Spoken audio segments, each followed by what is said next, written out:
नमस्कार, मी प्रतीक्षा. डीएनए मराठीमध्ये आपलं स्वागत.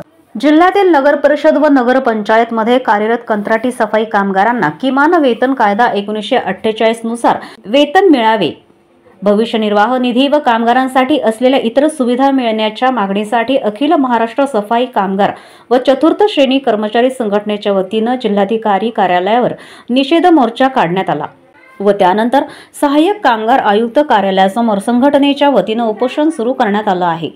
जिल्ह्यातील राहता, देवळाली, राहुरी, शेवगाव, नेवासा, श्रीरामपूर, संगमनेर, कोपरगाव, पाथर्डी नगर परिषद व अकोला आणि इतर नगर पंचायतमध्ये कार्यरत कंत्राटी कामगारांना किमान वेतन कायदा 1948 नुसार वेतन दिलं जात नाही, तसेच भविष्य निर्वाह निधीसह इतर सुविधांचा लाभ दिला जात नाही. अनेक वेळा तक्रार करूनही सहाय्यक कामगार आयुक्त याची दखल घेत नाही. या संदर्भात सुरू असलेल्या पाठपुराव्याला 11 महिने उलटूनही सफाई कामगारांना न्याय मिळालेला नाही.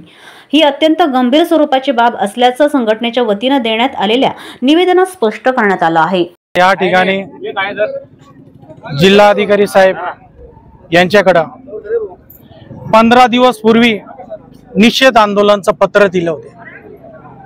ही अखिल महाराष्ट्र सफाईगार चतुर्थ श्रेणी कर्मचारी संघटनेच्या वतीने, तसेच भीम आर्मी सामाजिक संघटनेच्या वतीने. परंतु 15 दिवस उलटून गेले.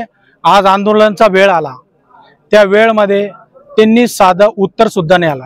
काऊन का उत्तर नाहीये त्यांच्याकडे. आपला लढा कर्मचाऱ्यांना किमान वेतन कायदा 1948 नुसार किमान वेतन मिळायला पाहिजे, यो कायदा पारित झालेला आहे. परंतु जिल्ह्यातील नगरपालिका असो, नगरपंचायतीमध्ये कोणत्याही प्रकारचा किमान वेतन कायद्याचा लाभ मिळत नाही. त्यांचे कर्मचाऱ्यांचे PF अकाउंट खोललेले नाही. त्यांचा हिस्सा कर्मचारीचा 12% आणि ठेकेदाराचा 13% असा कोणत्याही प्रकारचा हिस्सा त्यांना मिळत नाही. कर्मचाऱ्यांना जे सुट्ट्या असतात ते सुट्ट्या सुद्धा देखील मिळत नाही. तर आमचा लढा एक 4-5 महिन्यापूर्वीपासून चालू आहे.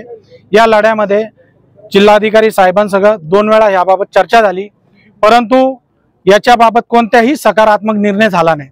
या कारणास्तव आम्ही आज जिल्हाधिकारी कार्यालयामध्ये निषेध आंदोलन केले होते. व आज निषेध आंदोलन निमित्त मी एवढं सांगू इच्छितो की मी साहेबांना विचारलं निवेदन देताना का तुम्ही आमच्या पत्राचा, आमच्या निवेदनाचा उत्तर सुद्धा नाही दिला, म्हणजे याचा अर्थ काय समजायचा आम्ही. पण साहेबांना बोलता नाही आलं, ते निघून गेले.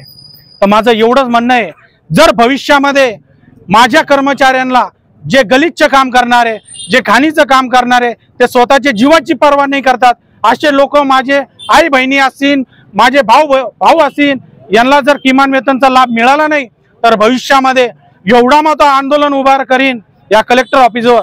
तर त्यांना समजून येईल का ह्या कर्मचारीची सुद्धा काय ताकद असती, तर त्यांना 100% समजून येईल, अशी मी ग्वाही देतो. आणि या संघटनेच्या माध्यमातून मी तुम्हाला पुन्हा आवाहन करतो का तात्काळ जर निर्णय एवढ्या 8 दिवसात लागू झाला नाही, संबंधित ठेकेदार, CO यांच्यावर गुन्हे दाखल झाले नाही, खटला दाखल झाला नाही, तर सदर मी पुन्हा येईन आणि पुन्हा एकदा असा मोठ्या पद्धतीने आंदोलन करीन का त्याचा हिशोब नाही राहणार, अशी ग्वाही देतो. माझे 2 शब्द थांबतो. जय हिंद. प्रतिनिधी मुंतजीर शेख, डीएनए मराठी, अहिल्यानगर.